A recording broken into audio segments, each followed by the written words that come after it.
Dalam sejarah Nusantara, Kesultanan Demak berdiri sebagai tonggak awal kebangkitan Islam yang mengubah arah kehidupan sosial, budaya, hingga politik di wilayah ini. Sebagai Kesultanan Islam pertama di Pulau Jawa, Demak memiliki peran yang sangat penting dalam penyebaran agama Islam dan menjadi katalisator lahirnya peradaban Islam di Indonesia. Kisahnya adalah sebuah perjalanan yang penuh semangat perjuangan, kebijaksanaan, dan pengabdian terhadap nilai-nilai luhur agama Islam. Lahirnya Kesultanan Demak.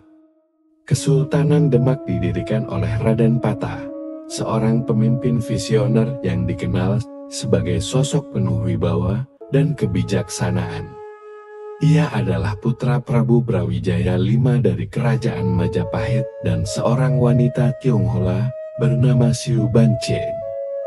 Di tengah kemerosotan Majapahit akibat konflik internal dan serangan dari luar, Raden Patah berhasil membangun fondasi baru untuk kehidupan masyarakat Jawa yang bersandar pada ajaran Islam. Awalnya, Demak hanyalah sebuah kadipaten kecil di bawah kekuasaan Majapahit.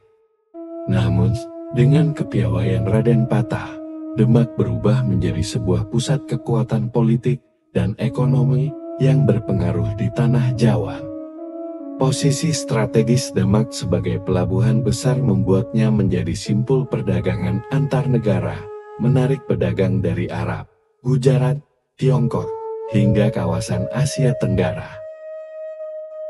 Melalui perdagangan inilah, Islam disebarkan secara damai, menjadi agama yang semakin diterima oleh masyarakat Jawa. Wali Songo, pendorong spiritual Kesultanan Demak. Kesultanan Demak tidak dapat dipisahkan dari peran Wali Songo, 9 ulama besar yang memainkan peran penting dalam penyebaran Islam di Nusantara. Para wali ini menggunakan pendekatan kebudayaan, seni, dan kearifan lokal dalam menyampaikan ajaran Islam. Misalnya, Sunan Kalijaga menggunakan wayang sebagai media dakwah, sementara Sunan Kudus memperkenalkan toleransi melalui tradisi masyarakat setempat, seperti penggunaan arsitektur Hindu-Buddha dalam Masjid Menara Kudus. Pendekatan yang bijak dan penuh kedamaian ini membuat Islam diterima dengan baik oleh masyarakat Jawa tanpa menimbulkan perpecahan. Kesultanan Demak menjadi pusat dari aktivitas Wali Songo. Raden Patah, sebagai sultan pertama, menjadikan para wali ini sebagai penasihat spiritualnya. Mereka tidak hanya membantu dalam penyebaran agama, tetapi juga dalam pembentukan kebijakan yang membawa manfaat besar bagi masyarakat. Perjuangan melawan penjajah dan kemerosotan Majapahit. Kesultanan Demak juga berperan penting dalam perjuangan melawan Portugis, penjajah pertama yang datang ke Nusantara. Ketika Portugis berhasil merebut Malaka pada tahun 1511, mereka mencoba memperluas kekuasaan ke Jawa. Kesultanan Demak, yang dipimpin oleh Sultan Trenggana, segera mengambil langkah strategis untuk melindungi wilayahnya dari ancaman kolonialisme. Sultan Trenggana dikenal sebagai pemimpin militer yang tangguh. Di bawah kepemimpinannya, Kesultanan Demak melancarkan berbagai ekspedisi militer ke wilayah Jawa Timur untuk menguasai pelabuhan-pelabuhan penting dan mengamankan jalur perdagangan. Salah satu ekspedisi besar adalah penaklukan Banten dan Cirebon, yang kemudian menjadi wilayah penting dalam penyebaran Islam di Indonesia bagian barat.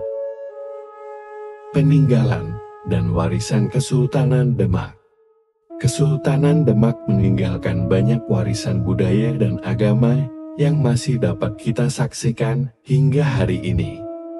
Salah satu peninggalan terbesarnya adalah Masjid Agung Demak, sebuah mahakarya arsitektur yang menjadi simbol kejayaan Islam di Nusantara.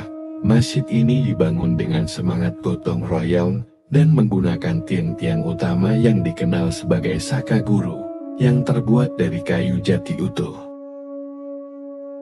Selain itu, tradisi-tradisi keislaman yang diajarkan Wali Songo masih hidup di masyarakat Jawa hingga kini. Mulai dari perayaan Sekaten, tradisi Maulid Nabi, hingga penggunaan seni seperti wayang kulit untuk menyampaikan pesan moral dan spiritual, semuanya merupakan bagian dari warisan Demak. Akhir kejayaan Kesultanan Demak. Sayangnya, kejayaan Kesultanan Demak tidak berlangsung lama. Setelah wafatnya Sultan Trenggana pada tahun 1546, kesultanan ini mengalami konflik internal yang melemahkan kekuasaannya.